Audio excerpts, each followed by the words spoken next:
आजकल इस बात का बहुत शोर है कि कोडिंग जो है वो ख़त्म हो गई है और वाइब कोडिंग के ज़रिए आप एक नॉन टेक्निकल पर्सन भी कॉम्प्लेक्स एप्लीकेशंस को बना सकता है। आप सिर्फ आम अल्फाज में एआई को अपनी इंफॉर्मेशन पुटअप करें कि आपकी क्या रिक्वायरमेंट है और बाकी सारा काम एआई करेगा। बट लेट्स बी ऑनेस्ट और आइए मिलकर देखते हैं कि सॉफ्टवेयर इंजीनियर का एक्चुअल में काम क्या है। जहाँ पर खड़े हैं उसको समझने के लिए तारीख में जाना बहुत ज़रूरी है। 1940 से 50s के दरमियान मशीन लैंग्वेज आई। मशीन लैंग्वेज कंप्यूटर्स से 1-0 की फॉर्म के अंदर कम्युनिकेट करती थी। Then with the passage of time हमारे पास 1950s से 60s की दिहाई में हमारे पास असेंबली लैंग्वेज आई। सो हमने 1 0 की बजाय एक हायर लेवल में जाके ऐड मूव रजिस्टर्स के ऊपर काम करना स्टार्ट किया, जो कि मशीन लैंग्वेज से कंपैरेटिवली ईजियर थी। देन हमारे पास 1970s से 80s के दरमियान हाई लेवल लैंग्वेजेस को वजूद में आया, जैसे कि सी और पास्कल लैंग्वेज।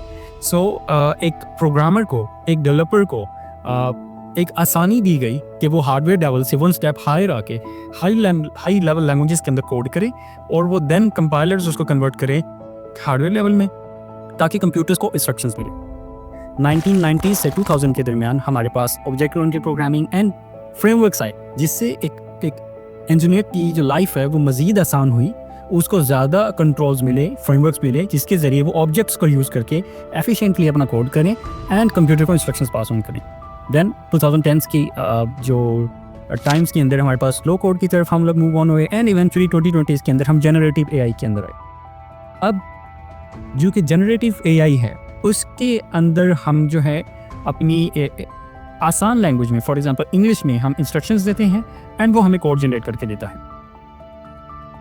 ये जो एक हिस्ट्री का जो हमने पूरा सफ़र किया है वो प्रोग्रामिंग को ख़त्म करने के लिए नहीं है, वो सिर्फ एक ह्यूमन का अंडरलाइंग कंप्यूटर के साथ जो कम्युनिकेशन है उसको आसान करने के लिए। एक्चुअल सॉफ्टवेयर इंजीनियरिंग प्रोसेस में क्या चीज़ें इंक्लूड होती हैं जो कि एक सॉफ्टवेयर इंजीनियर करता है? सिस्टम डिज़ाइन, आपके फुल सॉफ्टवेयर का आर्किटेक्चर को डिज़ाइन करना एंड उसके बाद उनको स्मॉलर चंक्स में सॉल्व करके प्रॉब्लम सॉल्विंग करना एंड CI/CD की इम्प्लीमेंटेशन, प्रॉपर जो भी गिट के जो चेंजेस हो रहे हैं सॉफ्टवेयर के वो गिट पे ट्रैक करना एंड तमाम स्टेक होल्डर्स के साथ कम्युनिकेट करना, starting from our product managers and client and requirements engineer and front end team, back end development team. Most importantly हमारी जो सिक्योरिटी की टीम है, हम कोई ऐसा प्रोडक्ट ना बनाएं जिससे सिक्योरिटी ब्रीच हो सके। तो एंड इसके लिए जो हैवी एक डोमेन अंडरस्टैंडिंग होना बहुत ज़रूरी है, जिस भी डोमेन का आप सॉफ्टवेयर इंप्लीमेंट कर रहे हैं।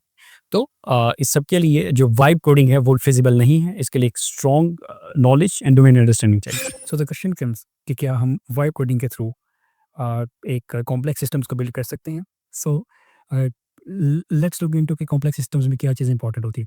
आपके ऑथेंटिकेशन फ्लोज, आपकी डेटा इंटीग्रिटी, डेटा कंसिस्टेंसी और उसके अलावा आपकी large scale handling of request, आपकी API रेट लिमिटिंग। तो इन सारी चीज़ों को हैंडल करने के लिए आपको आपके सिस्टम की अच्छी अंडरस्टैंडिंग चाहिए है और ऊपर से आपकी डोमेन की स्ट्रॉन्ग अंडरस्टैंडिंग चाहिए है। और ये सारी चीज़ें वाइब कोडिंग के थ्रू मैनेज करना वो बहुत मुश्किल है।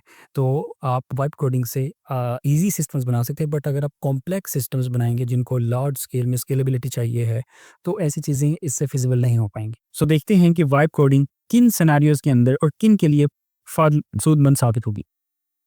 एक एक्सपीरियंस सॉफ्टवेयर इंजीनियर के लिए जो वाइब कोडिंग है वो बॉयलरप्लेट कोड जनरेट करने के लिए, फॉर एग्जांपल जैसे कि CRUD ऑपरेशंस हैं और हम सिर्फ उसको एक क्लास का स्ट्रक्चर देंगे एंड उसने अंडरलाइन सारे CRUD ऑपरेशंस किया डेटा जनरेट कर देना है। एंड जो हमारे पास इससे प्रोटोटाइप बनाना बहुत आसान होगा, बहुत जल्दी हो जाएगा। एंड समटाइम्स हमें कोड रिफैक्टर करना होता है तो उसके अंदर हमें कुछ अच्छी सजेशंस AI से मिल जाएंगी। एंड वाइब कोडिंग से जो सिंपल एप्लीकेशंस हैं वो बनाना बहुत आसान होगा। जैसे कि मैंने कैलकुलेटर की एप्लीकेशन बनाई है, दैट विल बी इजी। अगर आपको एक programming language, if you are experience software engineer, अगर आपको एक प्रोग्रामिंग लैंग्वेज से माइग्रेशन करनी है किसी और प्रोग्रामिंग लैंग्वेज में, that will be relatively easier and fast also. But again हर चीज़ की वैलिडेशन एट द एंड एक सॉफ्टवेयर इंजीनियर को ही करनी पड़ेगी।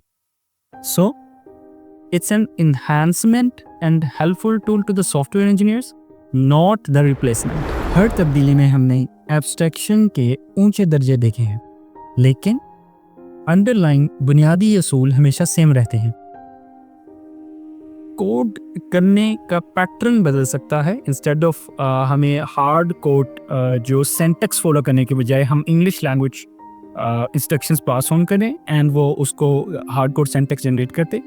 लेकिन एक प्रोग्रामर, एक प्रॉब्लम सॉल्वर, इंजीनियर की तरह सोचना, सिस्टम को अंडरस्टैंड करना, सिस्टम्स को आर्किटेक्ट करना, डोमेन की अंडरस्टैंडिंग लेना एंड डीबगिंग करना, एंड स्पेशली जब प्रोडक्शन के ऊपर इश्यूज आते हैं तो लॉग्स को आइडेंटिफाई करके उन प्रॉब्लम्स को सॉल्व करना, ये पहले से ज़्यादा काफ़ी अहम हो गया है।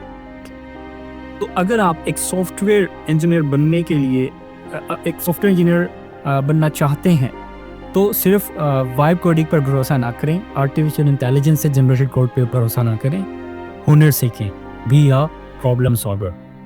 Good luck.